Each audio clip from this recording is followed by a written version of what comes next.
on pousse la porte du bureau d'études, normalement, on vient d'abord chercher de la technique. 42 ans de bonheur dans le travail. C'est une famille, on se retrouve en fait dans une famille, on se retrouve de chantier en chantier. Ça va être une des expériences qui va me marquer à vie, du point de vue humain et professionnel. Je suis entré en 1974. Les premières machines étaient comme ça, ils faisaient des 4 opérations. 6 mois après, ça diminuait à moitié. Le nom Biep avait à peine 2 ou 3 ans.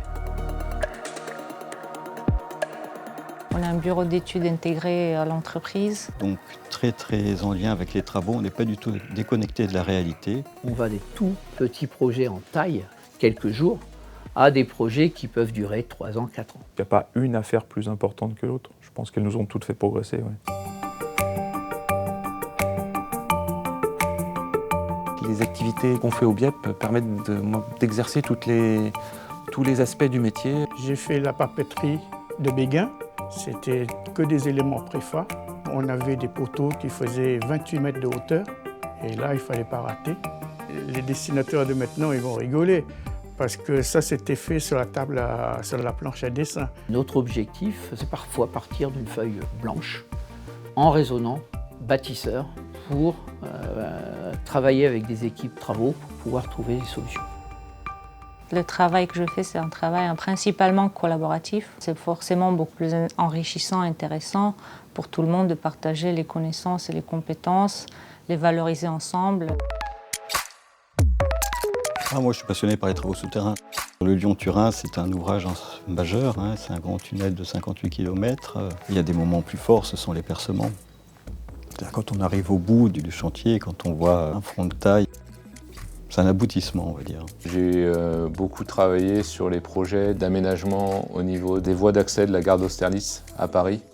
Quand on allait visiter, il y avait des voies ferrées, puis des monticules de terre. Et aujourd'hui, quand on se balade dans ce quartier, il y a des bâtiments partout. Les 3-4 chantiers qui vont le plus intéresser, il y a Éole, parce que c'était un gros chantier souterrain.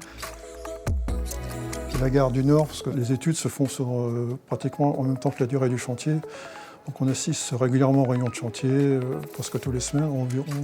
On a plus de contact avec le chantier. Suite à chaque projet, à chaque expérience, il y a un retour d'expérience qui se fait et qui est très important. Le chantier de la Grande Chaloupe, c'est un ouvrage assez exceptionnel par la largeur du tablier. On n'a pas beaucoup d'exemples dans les cartons. Hein. Ça ne s'est pas passé sans difficulté, bien évidemment. Et puis on les a surmontés, et puis à la fin, ça a été un succès. Et finalement, c'est la seule chose que je retiens quand je repense à ces moments-là. Les projets d'ouvrage en BFUP étaient aussi très marquants. C'est un béton qui permet d'éviter de mettre beaucoup d'armature. Et donc on a travaillé sur le mémorial Notre-Dame de Lorette, une prouesse au niveau technique. Donc il y avait pas mal de défis à surmonter. La particularité qu'a le BIEP, c'est d'avoir un savoir-faire dans l'exécution. On conçoit, mais par rapport à une expérience de réalisation. Le projet du SICTOM, c'est la modernisation d'une usine existante à Ivry. Et c'est un ouvrage qui était assez impressionnant. On a utilisé un procédé spécial qui s'appelle un coffrage glissant. Ça a permis d'aller 3 à 4 fois plus vite que les procédés traditionnels. On n'aime pas la routine, il faut toujours avoir envie de découvrir quelque chose de nouveau. Grâce au groupe Eiffage, on a cette joie-là de tous les jours d'avoir quelque chose de différent. La ligne 16, c'est un magnifique projet aujourd'hui. Il a démarré il y a 4 ans. C'est un projet qui a présenté pour nous, pour les BIEP, un défi non négligeable. Chaque partie d'ouvrage raconte un peu une histoire, un moment de l'équipe, un peu de difficulté, mais ça va être assez émouvant. Moi, j'aime pas la difficulté, mais j'aime que les gens aiment la difficulté. Cette volonté de toujours s'améliorer, elle est essentielle dans une entreprise. On est vraiment au service de nos chantiers. Je pense que c'est ça qu'il faut retenir. On fait des études pour réaliser. Un calcul très juste n'est pas forcément le calcul le plus efficace pour le chantier. C'est important de pouvoir intégrer au mieux les contraintes du chantier. Dessinateurs, projeteurs, ingénieurs, tout le monde qui participe et qui sont tout le temps derrière un écran. C'est important d'aller sur site pour voir les enjeux réellement. Quand on prend autoroute, on se rappelle des ouvrages qu'on a fait un petit peu. Enfin, c'est pas une fierté, c'est des bons souvenirs. Moi, ce que j'aime dans ce métier, c'est l'objet réalisé. Ce sont des choses utiles à la collectivité et ce sont des choses durables. Quand je prends le tunnel 86, j'arrive au niveau de Reuil-ma-Maison, j'ai dit à mes enfants, tiens, toute la chaussée, là, s'il n'y a pas d'inondation, c'est papa qui a fait. Celui qui dit qu'il n'est pas fier, je pense qu'il ment. Souvent dans le BTP, on dit « j'ai fait ».